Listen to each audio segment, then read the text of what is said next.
Eccoci qua ragazzi, salve a tutti, bentornati sul canale e benvenuti in questo nuovo contenuto con le ultime in casa Napoli per quanto riguarda il mercato e le uscite, con l'offerta ovviamente che è stata fatta per Ceballos, promesso sposo in casa Napoli. Lukaku e il Besiktas, trattative in corso, Milinkovic-Savic potrebbe finire addirittura in Premier League, Kajust e il Genoa, trattativa che avanza, ma bisogna trovare un accordo sulla formula. Fatemi sapere cosa ne pensate qui sotto nei commenti. Se vi va, iscrivetevi al canale attivando la campanellina e se vi piace il video un bel like, fa piacere al sottoscritto e diamo una mano all'algoritmo. Bisogna avere ancora un attimo di pazienza. Se riusciamo ad avere un attimo di pazienza senza trarre conclusioni e il Napoli è in ritardo sul mercato, Manna se ne deve andare a casa, né cosa soia, eccetera eccetera, diciamo che non facciamo altro che farci il sangue amaro, quindi aspettare almeno quest'altra settimana perché si sta smuovendo qualcosa per quanto riguarda le cessioni e Manna è in procinto di trasformarsi in Super Saiyan, così come fu Brescianini che esce dal retro e diciamo trasmigrazione in Inghilterra, prendi McTominay al volo e risolvi. Vogliamo un direttore così, super attivo, e così sarà molto probabilmente, ma ci arriviamo. Il futuro di Romelu Lukaku e la trattativa col Besiktas, partiamo da qui e poi passiamo a Savic, l'offerta che è stata fatta per Ceballos e anche la situazione Kajust.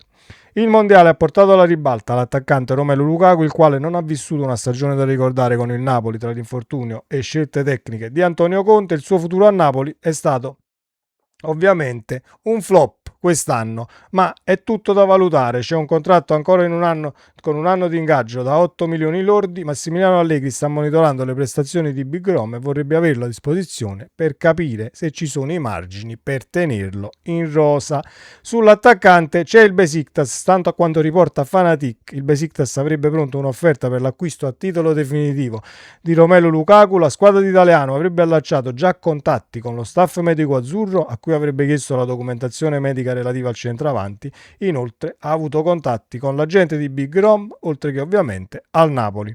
Per Fanatic l'offerta del Besiktas per l'acquisto di Lukaku sarà intorno ai 5 milioni di euro e la trattativa è in corso per provare anche a chiuderla. Lo stesso calciatore avrebbe aperto il trasferimento in Turchia, sottolinea la testata giornalistica. 5 milioni, 6, 7, 4, che siano. Lukaku ha un ingaggio che pesa tantissimo, quindi scenario che potrebbe essere possibile: Lukaku rimane, Allegri lo valuta, lo vuole in rosa, benissimo, devi comunque allungargli il contratto di un anno e spalmargli questo di ingaggio di 8 milioni in 2 anni, perché rischi che poi a gennaio Lukaku si può accordare con qualsiasi società e, conoscendo il personaggio, con mal di pancia improvvisi e caratterialmente comunque da gestire non è diciamo una situazione molto semplice. Dovresti comunque ovviare in questi termini. Io mi auguro che il Napoli comunque riesca a piazzarlo in questa sessione di mercato per poi vedere il da farsi per l'attaccante centrale. La patata bollente passa ad Allegri per quanto riguarda Lucca, perché non credo che si può rischiare una stagione con la partita infrasettimanale, la Champions e tutte le competizioni da giocare con Højlund e il solo Lucca, che potrebbe ovviamente diciamo azzeccarla una stagione, ma ovviamente la palla passa ad Allegri e io alzo le mani. Savic potrebbe finire in Premier, ne abbiamo parlato una decina di giorni fa e c'era il Besiktas sul calciatore, tanto è vero che la notizia che andremo a leggere riporta anche questa di cronologia. Venerdì il portiere raggiungerà il ritiro di Dimaro Folgari, da dove inizierà la preparazione agli ordini di Massimiliano Allegri, in attesa di conoscere quale sarà il suo destino. Negli ultimi giorni il suo nome è stato accostato al Besiktas, che aveva manifestato l'interesse prima di orientarsi sul tedesco Alexander Nubel. Resta invece aperta la pista che conduce all'Hull City, club guidato dal tecnico bosniaco Sergej Akirovic, con il quale sono in corso i contatti. Napoli, dal canto suo, non intende fare sconti e ha fissato la valutazione del portiere a 18 milioni di euro. Giustissima la valutazione, anche perché lì su 18-21 non è che cambi molto in Premier, visti i soldi che ricevono da diritti televisivi e tutta la situazione economica che circola nel calcio inglese. Ovviamente il Napoli non abbassa le pretese e fa bene. Il Napoli, a quanto ci hanno fatto sapere, potrebbe virare su Falcone come secondo a Meret. A me Falcone non dispiace come portiere, ha fatto molto ma molto bene, ha avuto anche continuità di rendimento. Che poi si possa dire sì, però dobbiamo fare la Champions, doppie competizioni, poca esperienza europea per quanto riguarda internazionale, per quanto riguarda Falcone, siamo tutti d'accordo, ma messo tra i pali comunque ha sempre fatto partite eccellenti, a parte qualche errore in carriera, ma gli errori li fanno tutti quanti e non possiamo andarli a sindacare ad ogni singolo calciatore, a meno che tu non sia uno che gli errori li fa in maniera sistematica. Per me Falcone resta un ottimo profilo come secondo portiere, ma vedremo poi il Napoli dove andrà a parare nel caso parta Milinkovic, Savic. Per quanto riguarda Cajuste, ma anche gli altri,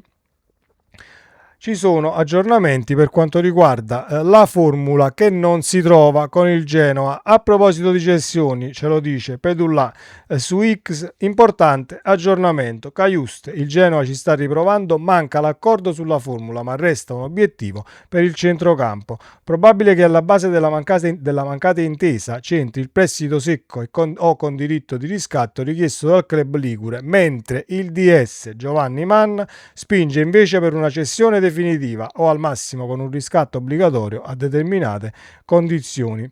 Il Genoa ha offerto anche Norton Cuffy al Napoli, che al momento non è troppo convinto. Il terzino proposto anche alla Fiorentina. Al Genoa piace Cajuste, che ha anche altre offerte dalla Liga, quindi la cessione di Cajuste avverrà oggi, domani, tra una settimana, tra 10 giorni. Cajuste comunque è in uscita e uscirà.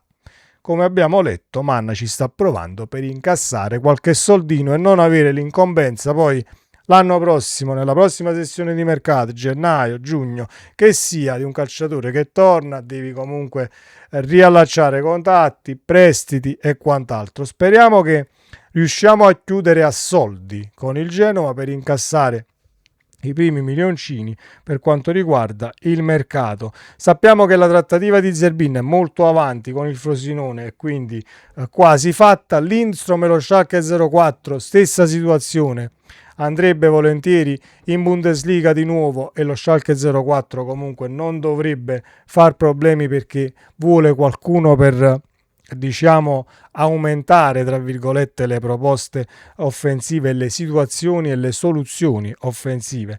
In rosa potrebbe anche finire prima Lindstrom in Bundes che Cajuste al limite della trattativa Italia per Italia, perché sappiamo che poi dipende anche dalle società con le quali vai ad affacciarti per quanto riguarda il mercato. Zeballos, promesso sposo al Napoli, ultima ma non ultima come importanza, ma lo mettiamo alla fine perché diciamo avevo piacere nel condividere questa situazione delle cessioni e dobbiamo avere un attimino di pazienza senza trarre conclusioni affrettate. Manna non è buona, Manna così e non sa vendere e quant'altro. Che la situazione di vendere è più difficile che comprare con le casse piene e con soldi alla mano è per tutti, non è solo per Manna, che però ci si deve dare una mossa per quanto riguarda il cedere a soldi piuttosto che prestiti con diritti di riscatto, questo sì, ma l'abbiamo già visto con la cessione, l'eventuale cessione di Cajuste. Il Napoli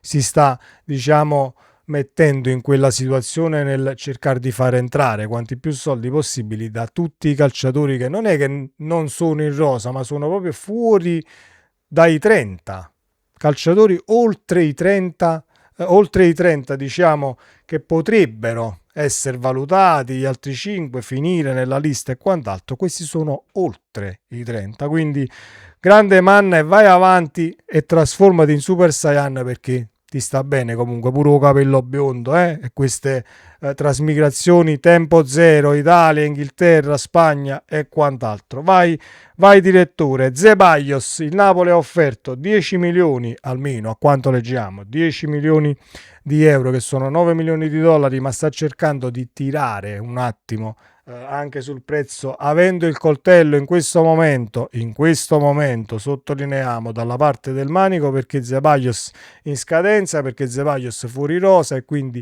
il Boca lo perderebbe praticamente senza incassare una lira. Ecco perché si sta tirando un tantino. Poi aspettiamo l'eventuale cessione per farlo entrare e per poterlo tesserare e mettere in rosa. Speriamo che però non la portiamo troppo avanti, perché abbiamo già visto e sappiamo da un bel po' di anni che il mercato è così. Offri 9, arriva Pinco Pallino, offre 9 e 250.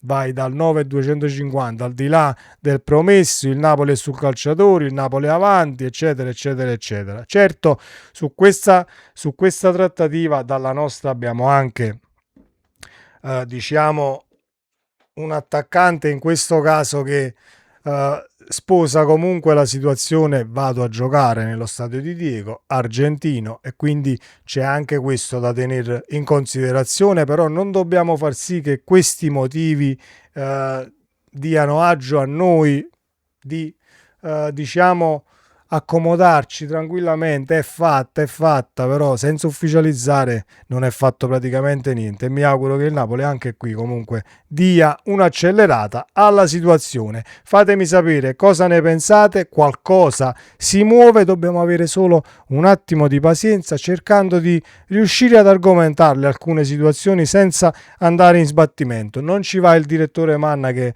secondo me negli ultimi giorni, tra qui, lì, Milano, eccetera, sta incasinato come non mai, quindi non dobbiamo andarci nemmeno noi e sostenere tutta la situazione tirando le somme alla fine della sessione di mercato 2026-2027. Fatemi sapere cosa ne pensate, ci vediamo nel prossimo video. Ciao!